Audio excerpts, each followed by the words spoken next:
Alec Marsh, welcome. Dude, Welcome to the podcast. thank you. I'm super excited to have you on. Super Excited to excited. Yeah.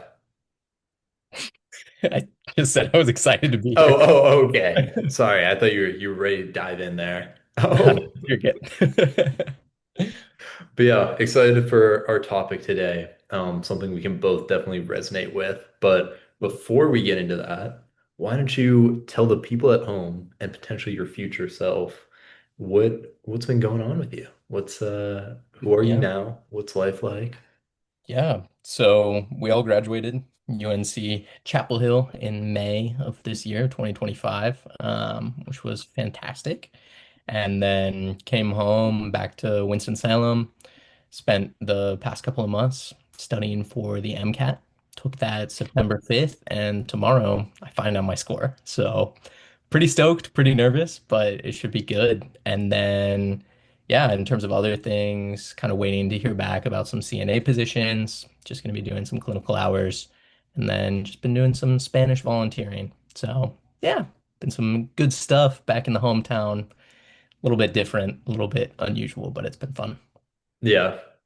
Dang. Wow. Are you still finding yourself like decently occupied on a daily basis? Or no, not too much? No, no, no. I think, I don't know, falling into a little bit of a lazy routine, if you will. I Mm. wake up, go to the gym, bring my mom with me. Been training her, so that's been fun. Nice little thing to share together. Mother Marsh. Mother Marsh, hopping on the grind. But Mm. yeah, I don't know. I mean, I think the rest of the day is kind of it's weird. I feel like the pre-med post-grad lifestyle, if you don't have like a research position lined up or something along those lines, is just a bit of a waiting game. I've Mm. talked with a lot of friends about that. It really is just, every day you just wait for something different. So right now it's waiting to hear back about these applications. I'll put in some more later today, and then yeah, waiting for this MCAT so that way I can start working on some applications, maybe do some writing of some very, very rough personal statements. But Mm. yeah, been a bit of a lazy spell recently. Dude, nothing wrong with that. Nothing wrong with that.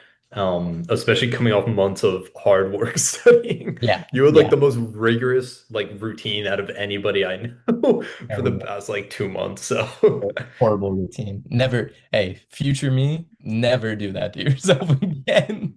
Horrible. Those hey, little study days were a real blast. So it'll be worth it tomorrow. fingers For crossed. knock on wood. But yeah, dude. I want to talk to you about something super interesting today. Yeah. Something you're uniquely qualified to talk about.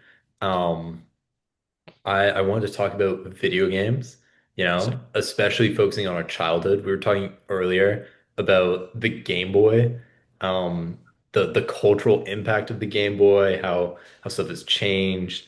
And I think that'd be interesting to discuss again and hear, what about like our childhood relationship with video games has defined who we are now? How has it changed over the years? I feel like stuff like that would yeah. be super interesting to get your perspective on. But I think a good first question would be, what are some of your favorite games? What were the ones that had the biggest impact on you as a kid? Yeah, that's a great question. I think for me, one of the ones that I remember the day that I bought it, like literally seeing my mom grab it from it was like the check lane or what are they even called? The end caps in Target. Mm, And they're like the Nintendo Gold or whatever it was, like some of the best mm, selling Nintendo games, they would like put them at the end, and have them like on discount. And my mom saw The Legend of Zelda Twilight Princess, and she was mm, like, "Oh, there's like a wolf on the cover, and there's this like weird dude who looks like an elf. Maybe that's something like Lord of the Rings or whatever. Let's, mm, play this and see how it goes." And she bought that game, and I just remember getting home, getting it fired up, and seeing that scene of like yeah, I think it was Link and he comes across with his horse rears up and the title appears. It's Legend Mm. of the Twilight Princess. I just remember being so excited to start that up and be like, what is this? What world am I stepping into? And I think that really kind of is what was the spark for me to go look into the other games and really just dive deeply into that series. I remember I 100%ed that game and I knew ever Wow. since that point I was like, okay, I gotta find like the next Legend of Zelda game. And so I got like Skyward Sword and I 100%ed Mm. that. And then I just kept doing it with any game that I could get my hand on for that specific series. And then this was one I was thinking about whenever we were talking about recording this episode, and I was like, what's something that I really have vivid memories of? And I think one of them was actually from her interactive. Nancy Drew had Whoa. the like point and click type games that you Mhm. have just on like CDs. Let me find the name of it. Yeah, it was Nancy Drew Shadow at the Water's Edge. That specific one that was released Wow. in 2010. And I Mhm. remember playing it with my sister because she was like slightly older than me, so she was kind of into that already. And she was like, "Oh, they're like mystery games. They're really fun." I was like, "Okay, like this is gonna be a blast. Like let's go play it together, whatever." And so we're, making our way through the game, and there's this one puzzle where Nancy gets knocked into some water, and you have to like do these sliding beads to unlock a key that allows you to get out of the water before you like Mm. drown. But the thing that incites her falling into the water is this jump scare of the ghost at the water's edge or whatever that's like on the box art. And Mhm. I screamed, and I just remember being so terrified, and I just like screamed and I ran in place because I don't know why I was just young and I just assumed Wait, I in was like real life? like in real life. And then I just sprinted out of there. Elena immediately she flew off of the keyboard and everything was gone, like out the door. And we were like terrified immediately, like Nancy dies because we left. Like, Oh like no. game over or whatever. Like, oh, shoot. Yeah. And I just remember that was like such a like formative memory of like playing games with my sister and that was a real blast. Um, but yeah, definitely that one I think just for the memory it's up there. I really want to replay it someday soon. But yeah, Yeah. yeah. No, that's great. And there's actually a lot I'd want to touch on there. But one thing I do want to point out, the CD video game is like a lost art. Like the point and click, Yeah. like whatever mystery game. I had one that was it was something like you have to point out certain things in like this mummy's tomb in like Yeah. Yeah. Egypt or something. And it's Yeah. like the same thing. You load up the CD. There's like minimal things like in the game other than just like kind of clicking, dragging stuff around, like Yeah. solving some puzzles. Yeah. But that was like the coolest experience. And they drew you in somehow, like Yeah. more so than other games, which is I mean, crazy because it's not like it's a first person like shooter, like whatever, like AAA role-playing game, whatever. yeah. Um, but yeah, those were super fun. I feel like that genre has almost completely disappeared, or at least just transitioned to mobile games. And it's like more of like oh, like I'm bored, like let me do this like quick puzzle thing. Yeah. Um, Yeah, I mean it's sad too on the Nancy Drew kind of aspect of things. Like I'm pretty sure her interactive they ended up having some issues later on.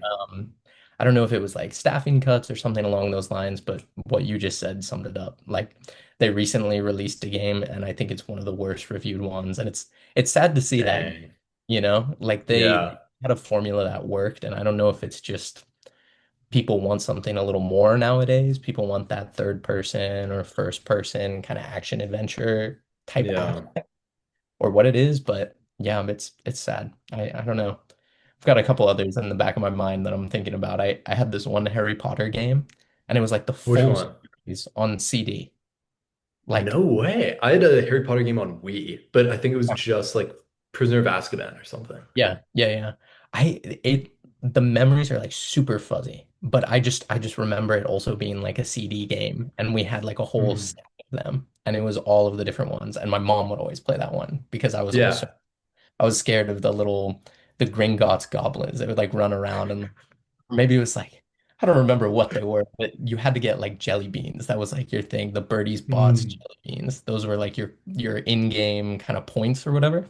yeah. And I remember there would be one thing that would always like come out and attack you and like steal the beans, and I would get freaked out. So I would just have my mom Yeah. for me. But that was a blast. That was a good one growing up.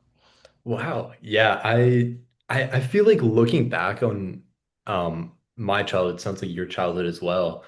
One of the like best parts about these games is their ability to really like suck you into that like world. I can't recall as much nowadays being so like immersed in like yeah, even if I'm thinking of the Harry Potter game I played, like it was so cool to me. It was like the craziest thing. You're like running around, you're actually like doing stuff. It felt like, wow, this is so real. Or if it was even like the point and click like puzzle game, like they put so much effort into like the atmosphere of it, which was Yeah. like so crazy. I feel like at the time, like it would be so easy to phone it in and just make it a like random puzzle game, whatever. Really, really like monetize it. That Mhm. wasn't really a huge thing back then. There was no such thing as a microtransaction. Um, so all of that.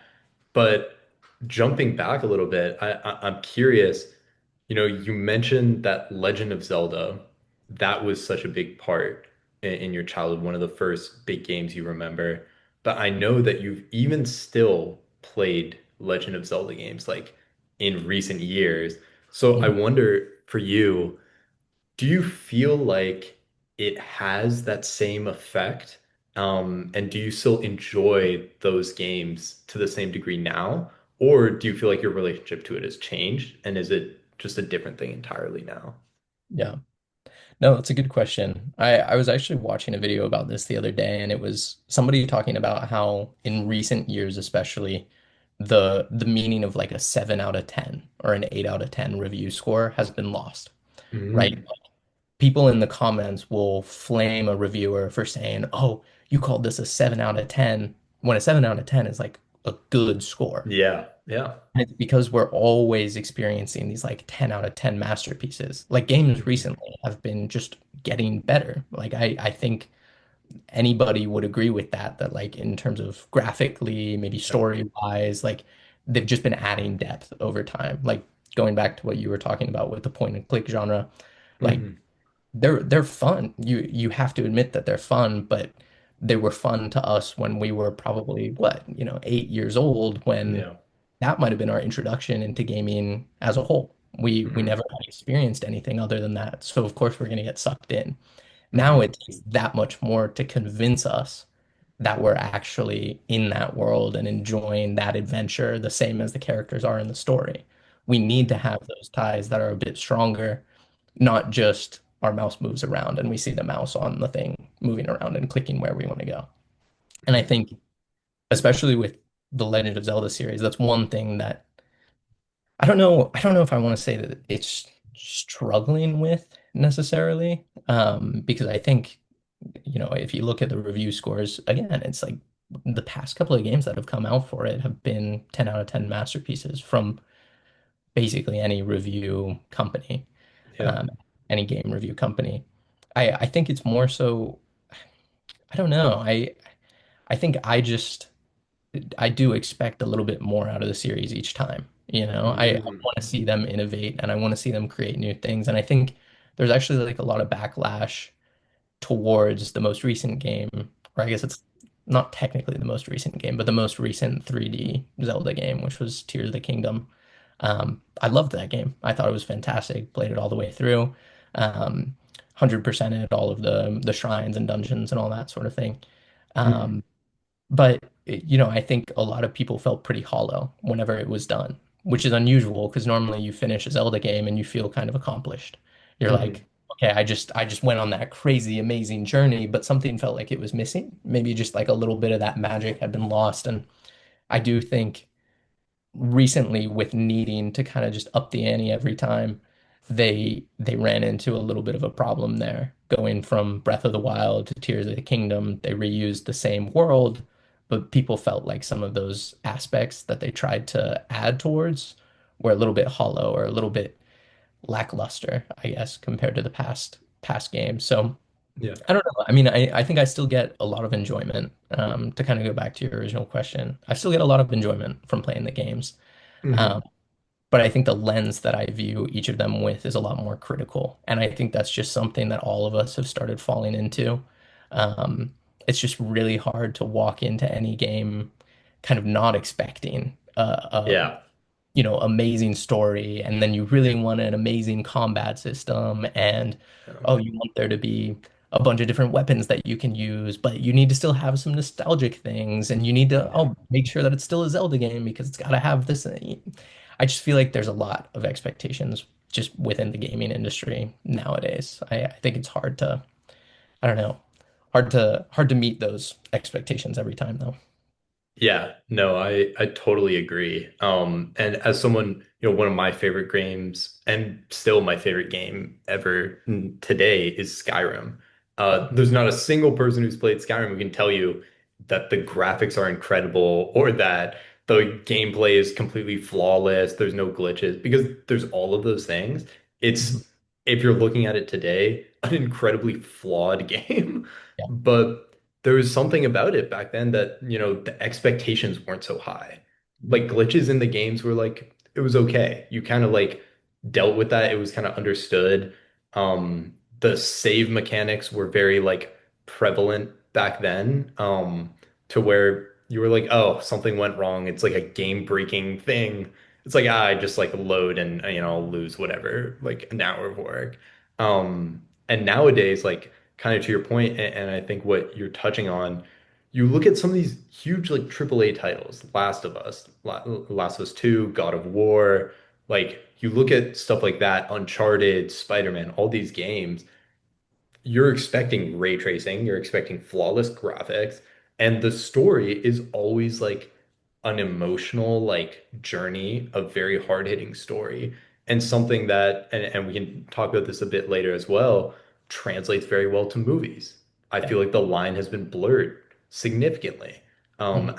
as games have developed, which also explains why, early video game movie adaptations were like terrible. Like look at the Yeah. Mortal Kombat movies. They're all like horrible. Yeah. People like hated it whenever a video game would be turned into a movie. And now it's like HBO's picking up Last of Us. Uncharted gets turned into a box office hit. Right. Like all of these things because the industry as a whole has just shifted more Yeah. towards catering to a movie experience. Yeah. Um, Exactly. but something else I wanted to ask you about, and something that resonated with me was talking about, playing these games with your sister and playing with Yeah. like a sibling. Mhm. Um, I think for me, I also have an older sibling, my older brother, and so we would definitely play games together, and he would beat me if it was ever a competitive game. It was not super competitive by any means, and so I think that was also such a foundational thing, in our childhood. But I'm curious to hear, what were some of those like fond memories in terms of gaming with a sibling. Was there ever, strife in that? Because there definitely was when I would play with my brother. But I'm curious, what kind of games were you guys going for? What'd that look like? Yeah, I mean it's funny. Almost every time that we would go to the store thinking, "Oh, we're gonna get a new game today," it was always, "Let's look for ones that we can play together." And I think that's one of the best things about games for sure. It's definitely like it's a community builder, and can definitely strengthen a relationship between two siblings. Can also tear it apart. If you're playing some Mario Kart or something like that, it's an intense thing. I remember I used to, whoop up on my sister on Mario Kart, but yeah, Good man. yeah, had to do what I had to do. But yeah, no, I mean we played a lot of platformers growing up. Like Rayman. That was one of the first ones Oh, we got. Yeah, Rayman. I think it was Rayman Legends for the PlayStation 4. Because I remember we like switched into, we were like, oh, we got to get like a next gen console or whatever. Because we had played Wii for thousands of hours. And we are like, okay, let's like mix it up. And so we got the PlayStation 4. And I remember being like, wow, this is like so cool. There's so many great single player titles. We got, um, what was the name? Infamous Second Son. I think that was Oh. a launch title for the PlayStation 4. Mhm. And we played that game together, but it was a single player game. And we were like, okay, like this is fun, but it's kind of just I watch you or you watch me. And then there's obviously like backseat gaming going on, and you got Yeah. and you're like, no, go over there or like punch that guy or do this. Yeah. Um, and I will say, I don't know. I think that kind of definitely changed the relationship that I've had with games going forward. Mhm. Um, is like when I was younger, it was obviously about like, okay, what games can we play together? And so another one that comes to mind, whenever we got our DS Lites, we also got I think it was Mario Party DS. Yeah. And that Yeah. game was fantastic. That was a great game. Hmm. Great Mario Party game. And we would play it together and just pass off the DS Lite to each other, going back and forth whenever Hmm. there was a new mini game. Because I think you could have it where you could play like multiplayer on one DS. Yeah. Um, and Amazing feature, yeah, by the way. it was a That's blast. so tragic they've taken that I away. know. I So know. Now stupid. I feel like you need two or three consoles to be able to play with any of your Yep. friends. Um, but yeah, no, like a lot of those games were just, okay, what are things that we can do together? You know, like I said, playing Mario games and that sort of deal. But then I think the transition came kind of later on where you start moving into those other kind of consoles and you start to realize like, wait, co-op is not really, it's not popular. And No.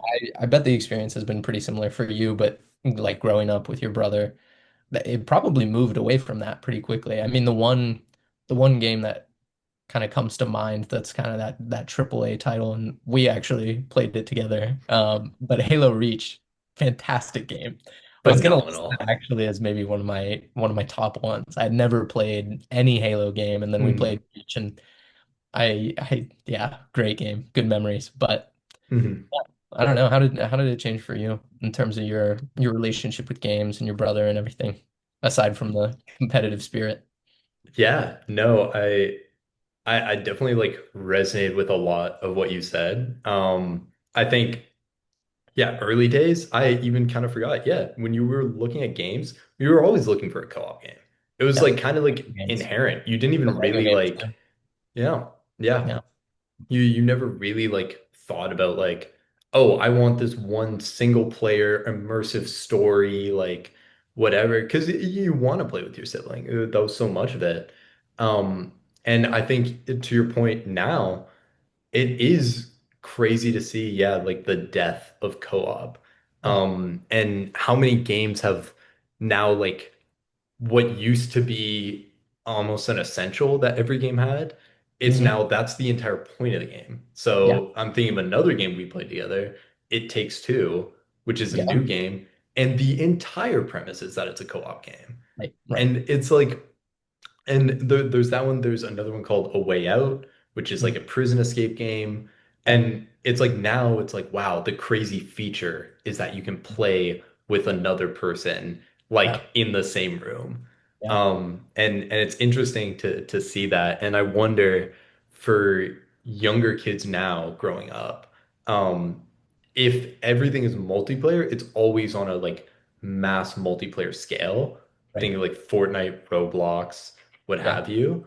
Yeah. And Mm. so I'm curious if they'll rediscover like the co-op kind of game, or if that's even still like something that's talked about when you're buying a new game, is Yeah. if you can play it locally. But yeah, I think nowadays, as you know, me and my brother, if we're ever in the same room, we have to go back to the old games because there's Yeah. not like new, like there's nothing we can play together.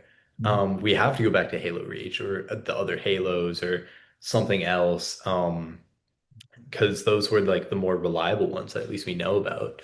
Yeah. And so I think that's definitely been an interesting shift in terms of like the industry wide, something that's been pretty crazy to see. I think another thing I wanted to ask you about, because we touched on it a little bit, but I feel like IPs for games has Mm. also been stretching a lot longer than I expected it to. Yeah. And again, I think of these big games, Last of Us, the gap between the first and second one, like enormous. Yeah. Think God of War. You had the originals, which were way back when, and Yeah. then they bring it all back in a new highly polished AAA title. The list goes on. Like Uncharted's been like that. Yeah. Um, I don't know if they're making like a new Halo, but I know different Call of Duties are still stretching out. They're still releasing. I was gonna say, I don't know if you saw, but they're doing a new James Bond as well, 007, Really? in the AAA overhaul. It looks like essentially Uncharted 4 um, Yeah. coming back into the fray. And I'm like, I mean, that's Nintendo 64, right? Like that's Yeah. eight, you know, you And know? I feel like it parallels almost what we see both in terms of like praise and criticism for like something like Disney.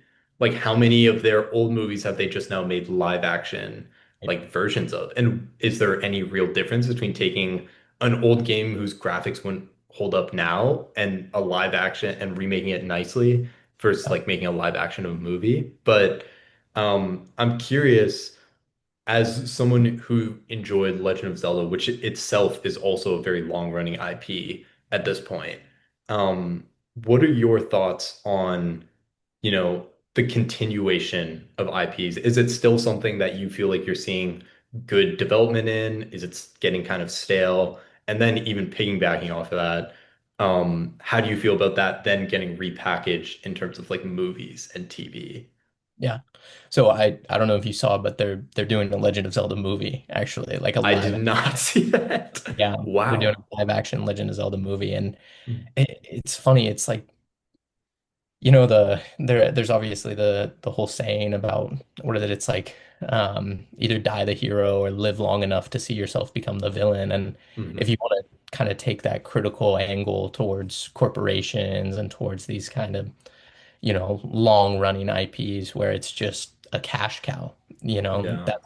that's kind of the one thing that I think a lot of people get worried about is you look at The Legend of Zelda, and who would have thought that when the first game came out, that they would ever have this huge, long-running a timeline of Hmm. games where they've literally like made a bunch of money selling books explaining the timeline that Mm, they created, or now they have manga for it as well. They've started like a Twilight Princess manga that's following that story, and then they have the other stories that they're reprinting as books, and now you have hmm.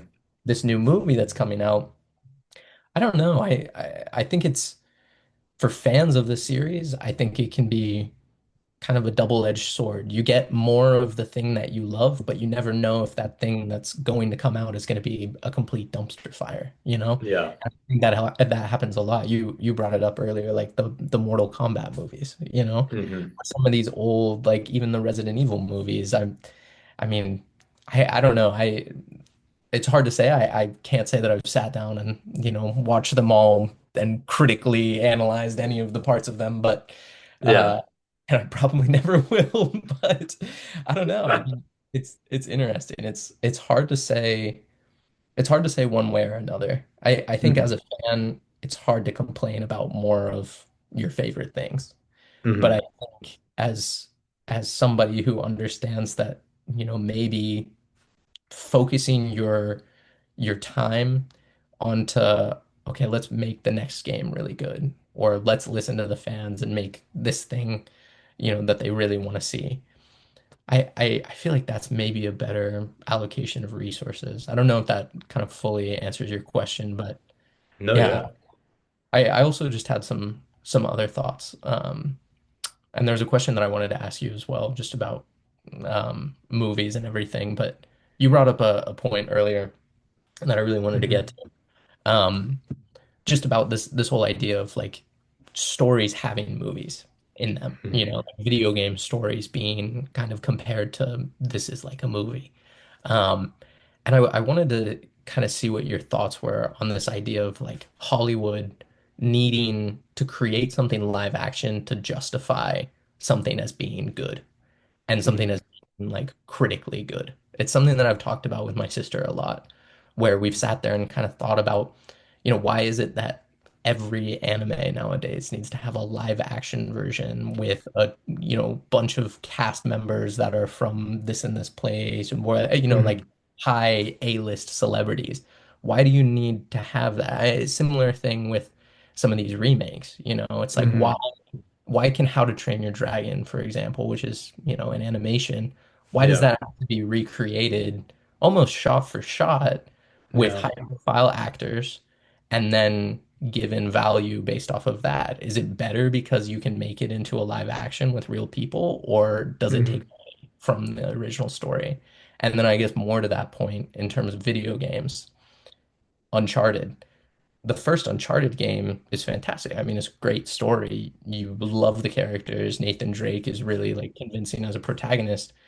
Do you think it's kind of Hollywood needing to create the live action to say this is good, this is a good piece of media? Or do you think it's the Mhm. other way around? Do you think it's that the piece of media is already so good that Hollywood wants to capitalize off of it and be like, look at how good this thing is? Mhm. It's a really, really interesting and good question. Um, so I'll tackle the first part, talking, yeah, about those live action remakes of existing like movies and animated movies. Um, so I think it's a really interesting thing because to your point earlier, as a fan, as you just demand content, you can never be upset with the idea of, oh, more content, or oh, I get to see like the same thing in a different form. Right. But I think there is something to be said about the idea of popularizing or making something more generically like palatable to a wider audience. And that maybe even diluting like the original of what you made. And Mhm. so what I'm thinking about as I say that is, yeah, something like How to Train Your Dragon.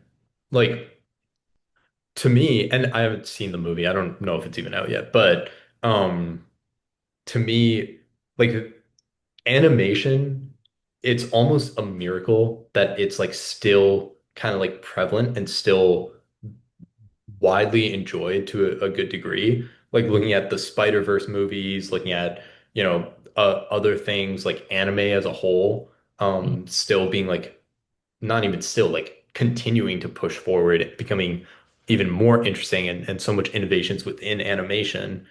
It's feels to me almost like a spit in the face to the genre of animation, be like, oh, you know what would be a great idea? If we just made this better by like making it all like real people. Because it's like it to me, it inherently feels like movie execs or whoever production team, whatever is in charge of creating these things. It feels like they think that the original form that it was made in isn't good enough to be served to Yeah. audiences. Yeah. Um, and so I think, especially when it comes to remaking like live action things, that it becomes a question of why is it so hard to accept or to like, push forward animated movies as its own strong standing like IP and revenue generator? Why does it need to have something that makes it more palatable by making a live action? Yeah. So yeah, live action Aladdin, live action, I don't know, they did like Snow White, I think Yeah. recently, stuff Yeah. like Yeah. that. Um it just I don't know, it feels unnecessary to me. But I still see if, those movies come out and it's a ton of fun to watch because you're watching something from when you were a kid and it's getting remade. I can also see that point. I just get wary of like, oh, is this now pushing out the need for animators in the long term?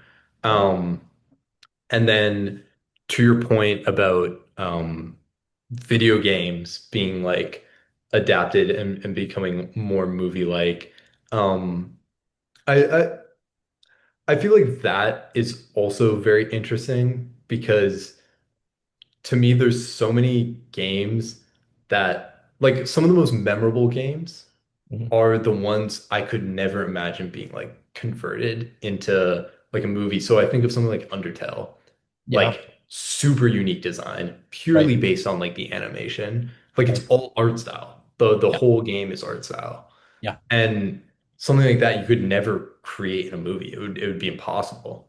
Um, and then if I think of, Last of Us, God of War, stuff like that, like Uncharted, I can see how it's like easily transferred.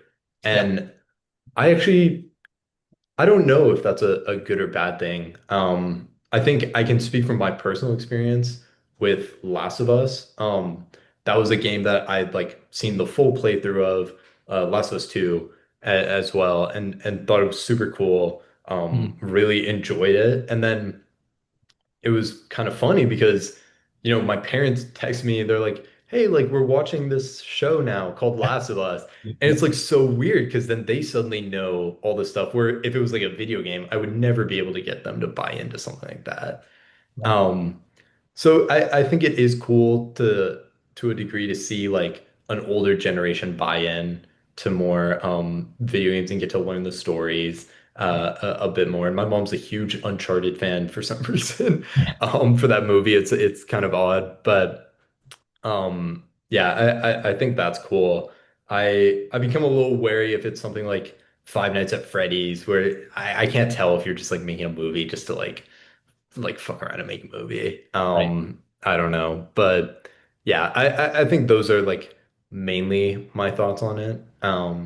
So yeah, that was basing my thoughts on that. I'm curious if that was also something you kind of aligned with, or Yeah. No, I think it's really funny you mentioned Uncharted and your mom getting into it and your family seeing like Last of Us.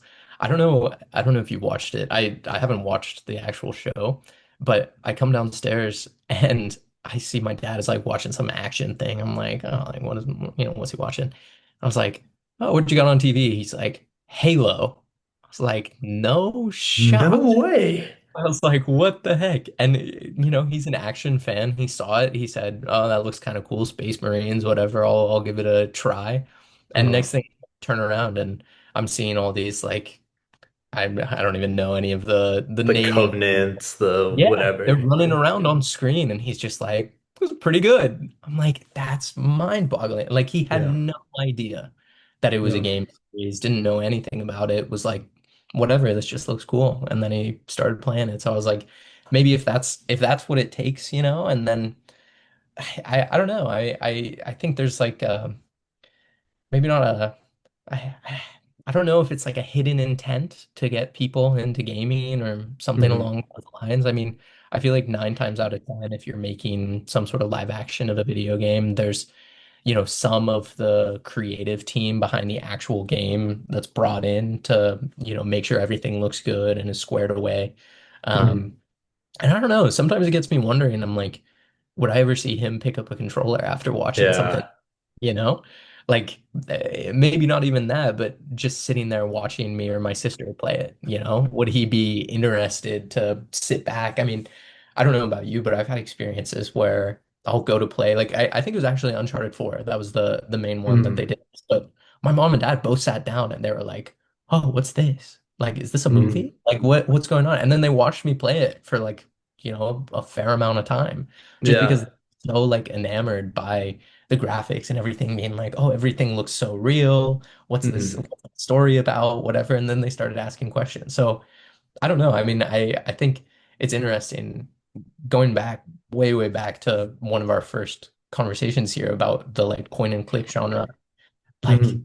it's crazy to see how much games have evolved. And I think, you know, it's very easy to sit there and be like, oh, I wish that there could be a world where both of those things existed, like the point and click genre doing really well, but also the Yeah. triple ray tracing games doing really well.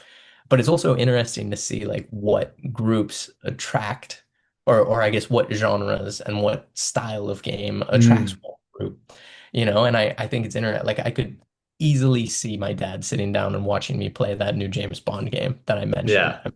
You watch the trailers for it. And I'm like, he loves those movies and he would probably love watching me play that game. So I'm like, maybe, I don't know, maybe there's just something to be said for something that's a little more realistic, a little more mature, and Hmm. separates you that much more from the idea of it being a game in the first place. There is no Hmm. cursor on screen. There might be a UI, but it's for the most part pretty minimal nowadays, I think. Yeah. Kind of just an interesting thought. Yeah, no, I totally agree. I think it is interesting to view stuff like this as like, a way to get a different generation or a different demographics foot in the door. Yeah. And yeah, I think with my parents, the only time they've taken an interest, my dad used to play some video games with us, but they were always like random ones like Shogun or like Civilization, like really random stuff. But he really liked the like Batman Arkham games. He used to be like, wow, this is so cool.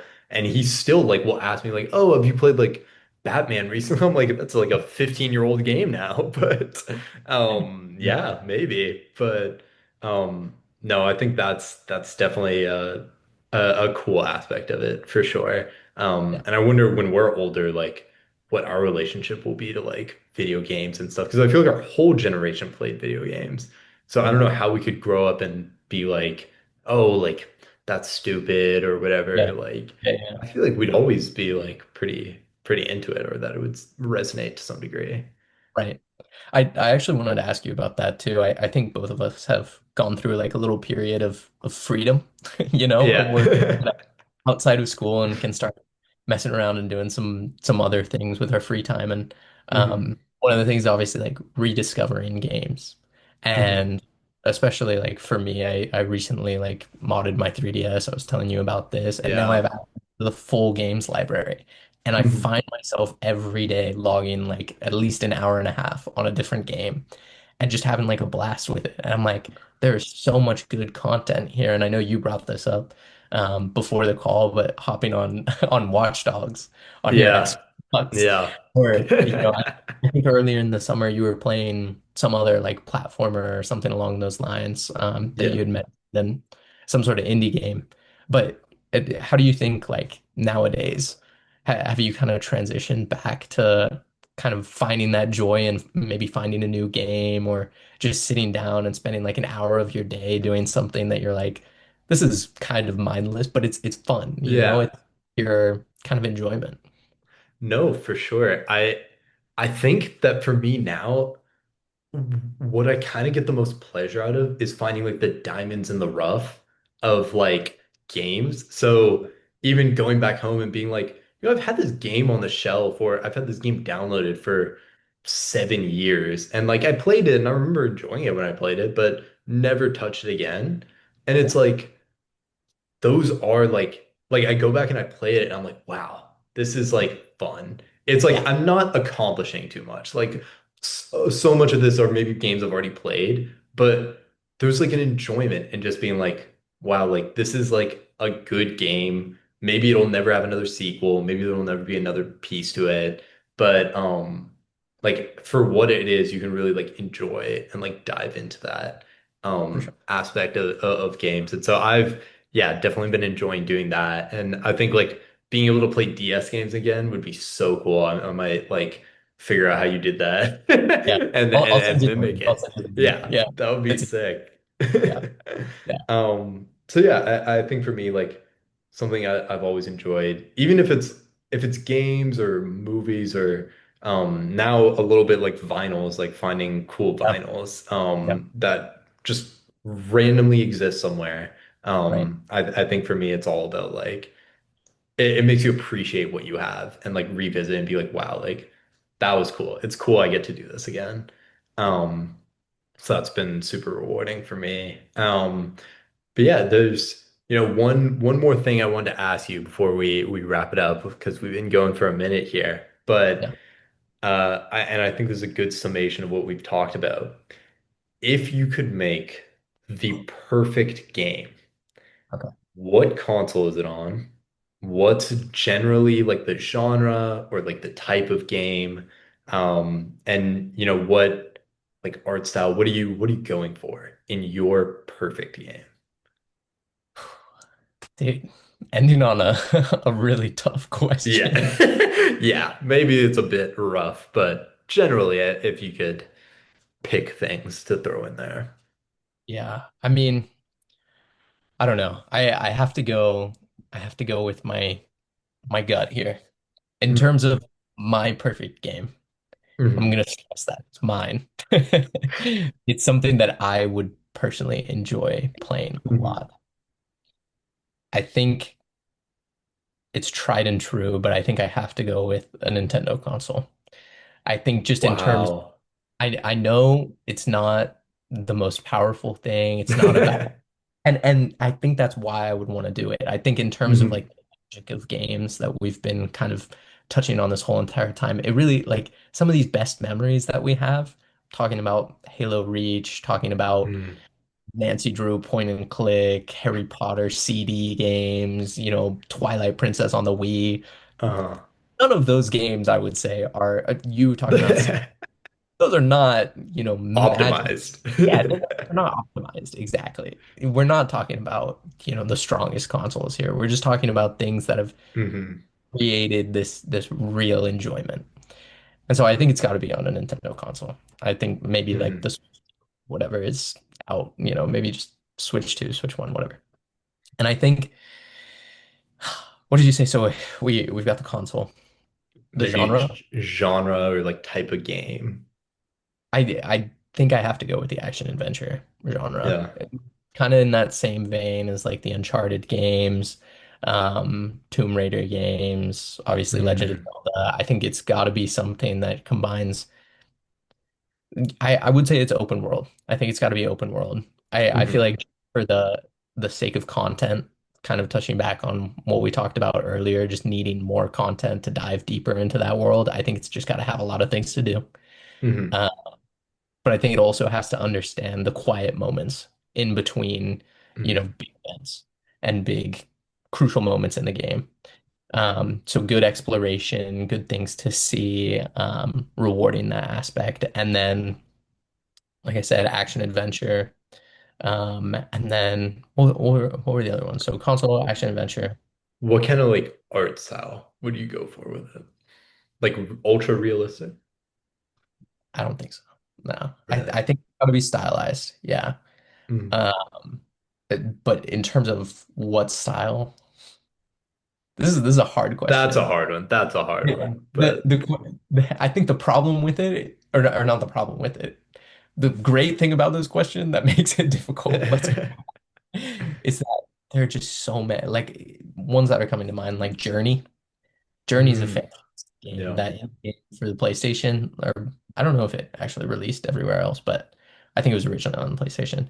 I like played that. It was one of the like PlayStation Pass games or whatever it was.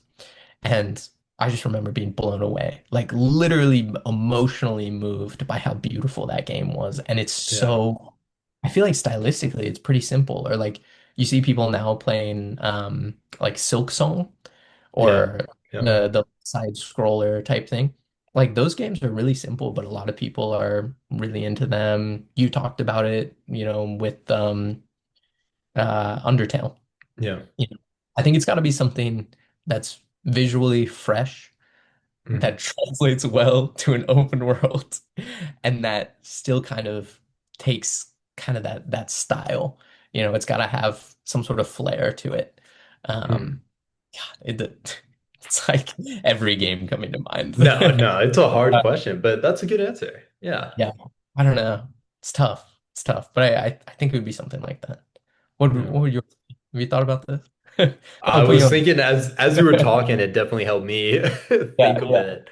Um, so for console, I've always been an Xbox person, with the exception of like the Wii, the GameCube, DS when was younger.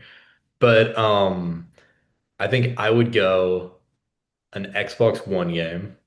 Yeah. I would go uh I don't know the exact genre for this, but like I'm thinking something kind of like Arkham, Assassin's Creed, like a combat game, Yeah. but still existing within a wider world and Yeah. third person, something like that. I'm a sucker for like tight combat. I think it's like really, really cool. And I really enjoy Combos. that. Yeah, stuff like that. I think I would definitely like. And um yeah, I think that would be cool. Maybe if there was like a good like kind of mystery story or something attached to it, that would be that would be quite cool. Um, and Yeah, art style. I mean, all the games I can think of are pretty like just go with like realistic graphics. That's kind of what I'm thinking of. But you know, I don't mind like thinking back, like even something like Borderlands. If you think Mm, of that, where it's like a like cartoony but still like a shooter right. like kind of vibe. Um Maybe something like that but a bit darker, bit Mm. grittier. Or I think of like some movie, is it Arigato? Or it's like this the ninja one. Yeah, yeah, Yeah, something like that would be cool. So I think I would go for a game kind of like that, which is interesting because quite different from yours. But yeah, yeah. Way different. Yeah, yeah, it just goes to show the different strokes, and we'll both get to work on making those games. So yeah. it'll yeah, it'll I'll come to text fruition. Justin and then Yeah. yeah, you text. Yeah. Also, just Also Justin. we'll make him work for us. Yeah, yeah, exactly. But yeah, dude, it's Awesome. been a pleasure having you on. Yeah, This is a great discussion. thanks, bro. It was really good to talk with you about this. A lot of interesting perspectives. I know. It was definitely great. Well, yeah, hopefully we'll have you back on soon. Yeah, for sure, man. Sounds Awesome.